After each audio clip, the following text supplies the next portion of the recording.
आगो जेन हिसाब रे कीर्तन करूथुलु आरो लोक माने कीर्तन के जेतकी आग्रह रे देखुथुली शांति बोलबार जिनिस से माने पूरा पाई पारुथुली।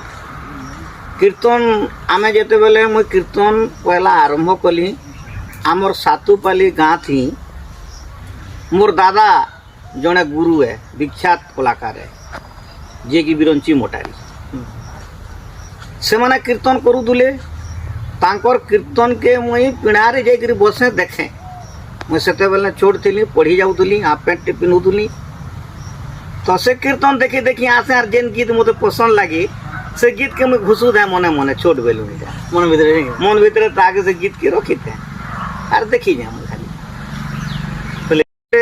मनर गोटे दूसरा भावना आसे जे आमर गाँ लोके केन्ता कीर्तन कले से गाँ लोके केन्ता कीर्तन कले दुई गोटा देखिक आसू आमे समस्ते पिणा मन को बसिक कथबार्ता लागू इनता हिसाब न आमर मन भीतर के से नाम कीर्तन टाक पशि जाए। किन बयस ना कीर्तन बयस बेला मैं बहुत छोट बेलू कीर्तन आरंभ कली। फिर भी पहला मते किछि ना गले मुई 20 बरस न आरंभ करी गली।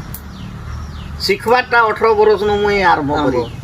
18 20 वर्ष 2 वर्ष रे 2 वर्ष रे मुई स्टैंड करी छे बोले कि किन गाँ पहला कॉल पाइली मुई सोर अछि। मुझ जते नु स्टार्टिंग जते बेले कली 131 टंका रे कीर्तन कल धरलु। 131 टंका जेनटा कि तार माने आमर झिलमिंडा रंगा टिकरा बोल एडवांस भेज करी ना आर सही जगह रे 131 टंका रे देख रे हमें सेन कीर्तन नाचलु।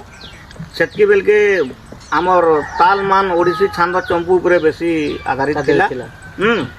आउ गाँ मान को आगो नगर करूले आमे नगर करी करी भावरे बुली करी आसला सेन फिर दूधी पार बैठकी करूथुलु। मझिर मोर टिके देहर गड़बड़ थिला सेतिर लगी कीर्तन नाय करे बोली करी मुई गुटे बरस टिके नाय पारली करी।